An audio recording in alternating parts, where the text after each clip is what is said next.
Oxford from the inside. The good, the bad, but always the truth.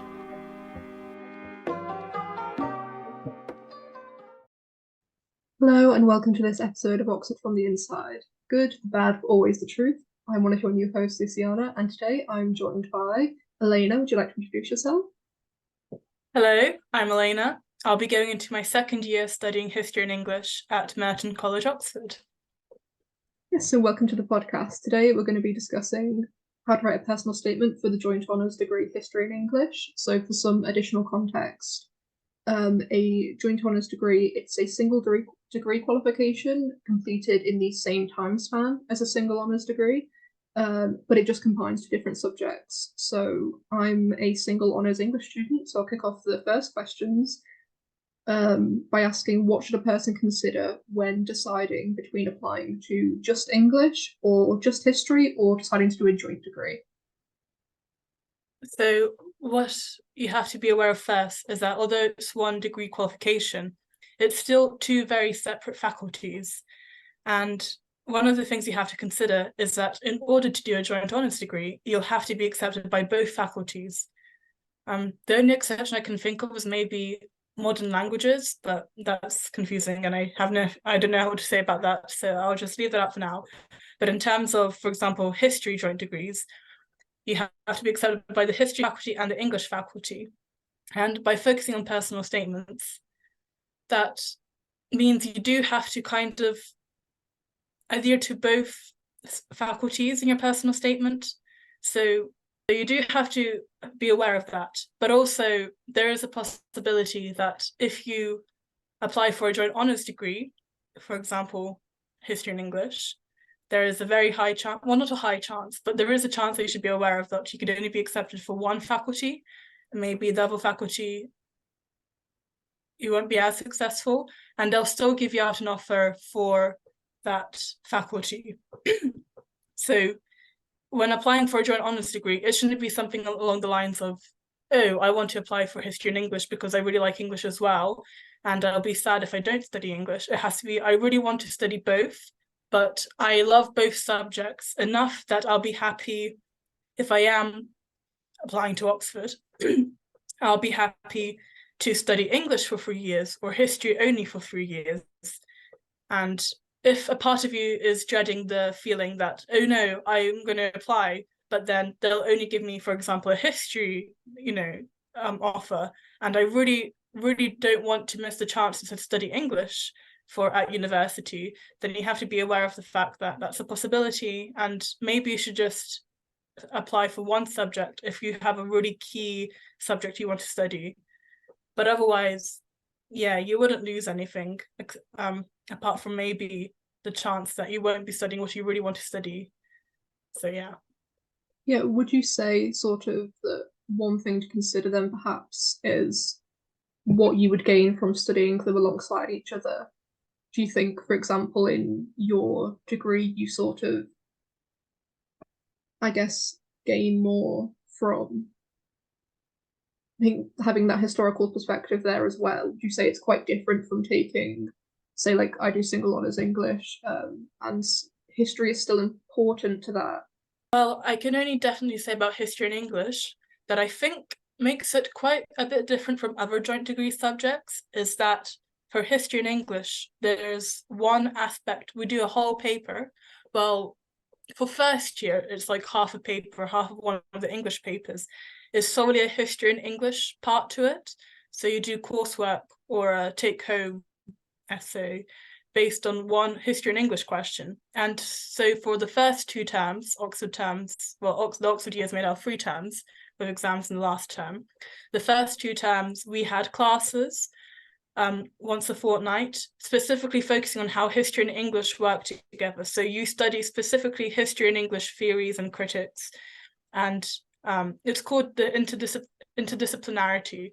So it's talking about how using a history lens and the history of history, how history as a subject developed, and all the theories and views from the history perspective, applying those to English works and literary works to see if we can gain even more information or be aware of even more difficulties in seeing information in a literary perspective. that is highlighted by the history views, and then also using literary critical arguments to analyze, historiographies and historical writings, to see if that also picks up more nuances that we might not see if we still focus on them as different subjects. So relating this back to personal statements, you might be tempted to try and see the subjects as separate and maybe have, one paragraph that only focused on the English things you've studied and one paragraph only focused on the history things you've studied. But for Oxford, what I think is very, very key is at least having one paragraph, if not the whole personal statement, kind of threading history and English together. So an example I used is I was talking about my English coursework from A-level, and I was saying how I was kind of doing a more historical approach to my coursework, but to my books, by kind of seeing how the literary works I was using may have been influenced by the historical settings, and whether we could use, those literary sources as sufficient enough sources to try and understand the history of the period, and seeing and discussing whether literary works can influence historical interpretations. The only difficulties that could arise from this is, for example, history in English is it's not a very widespread subject, and not all universities offer it. I remember I did have some difficulties trying to find universities that did offer it to fill up all my 5 spaces. And so you might want to go down the more separated approach if you have to apply it for one subject, for example, at one university, and then history and English at other universities. But apart from that, yes, I would say keep in mind that this degree is very much about how they work together, and try not to separate them too much. Yeah, do you have any advice for people who are sort of perhaps in the situation you were, where they couldn't find 5 joint honours history and English degrees to apply to? So perhaps they're applying for just some single honours English, single honours history.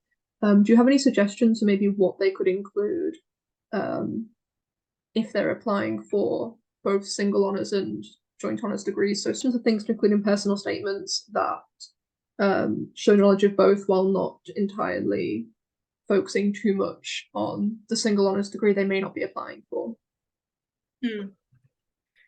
I think with history and English, it's quite, well, in particular history and English, I can't say too much about other subjects, but I think generally joint honours subjects do kind of fit in very well with one another. So even if you do find that you can't really separate the 2 subjects, or, make it clear to a university you're applying that's only single honours, that, here's my English paragraph and then the rest is history and English, kind of. Since they're so similar in terms that you kind of gain the same skills coming out of this degree, either history or English or both, that I think personal statements, this is my own personal opinion, but I think personal statements are more for kind of showing how a person thinks and kind of their arguments, and, how exactly they approach the subject. And I feel with history and English, you kind of take the same approach to both. And so you kind of, even if you do have to talk about history eventually, even though you're applying, for example, if you're applying to history in one university, English in another university, I'm not entirely sure why, but maybe that's the case for some of you, then even if you have to have an English paragraph, you still will kind of show a history thinking in the English paragraph. And I think universities would be fine with that, because there are cases where, people decide to apply for completely different subjects. I know our teachers always gave us examples of people applying for geography, but for some reason they also wanted to apply to maths as well, and they had to have one personal statement only, and somehow they did it. So I think universities, even if they feel like they have to exclude some parts of the personal statement, just make sure that each part is strong enough that if they do realize that, oh, this is about history only and we're only interested in history and English, then they could manage to exclude the history part. But even then, if it's anything like Oxford and other universities, where it's 2 separate faculties, I think they'll be fine. So I wouldn't be too stressed about it. But if you really want to make sure that you're not limiting yourself, then maybe the one English paragraph, one history paragraph, and then both together could work for you. Yeah, nice. Do you have sort of any suggestions of topics perhaps that overlap really well with history and English? For example, to get sort of that joint paragraph in, or to use as segues between sort of separate English and history paragraphs. Like, do you have any suggestions that people could use?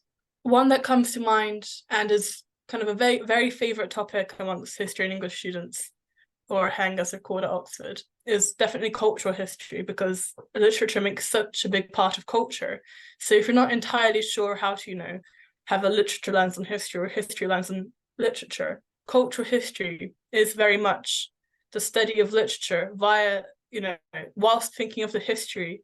So, for example, my personal statement, I focused on Elizabeth I's, cult of virginity and all of the cultural resources that were made during the time, the poetry, and how they had to show Elizabeth in a specific light. And what's interesting about that period is that it did influence for quite a long time how Elizabeth I was seen in history, even though many of those cultural works painted her in such a positive light. It wasn't really particularly challenged that much because it was so strong. And these were literary works that did influence historical perspective. So other interesting situations along those lines were a very rich cultural history that you can think of and that you're personally interested in and would be happy to read more about. If you find something along those lines and then just focus on that and develop your own arguments and your own thoughts and, show why you think studying a history side and an English side in this question is important.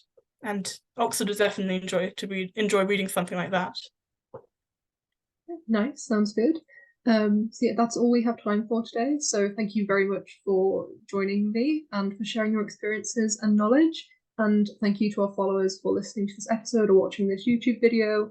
And to follow us on Instagram at Oxford from the Inside for regular updates and on new content. Stay safe and we'll see you next time. So thank you. Bye.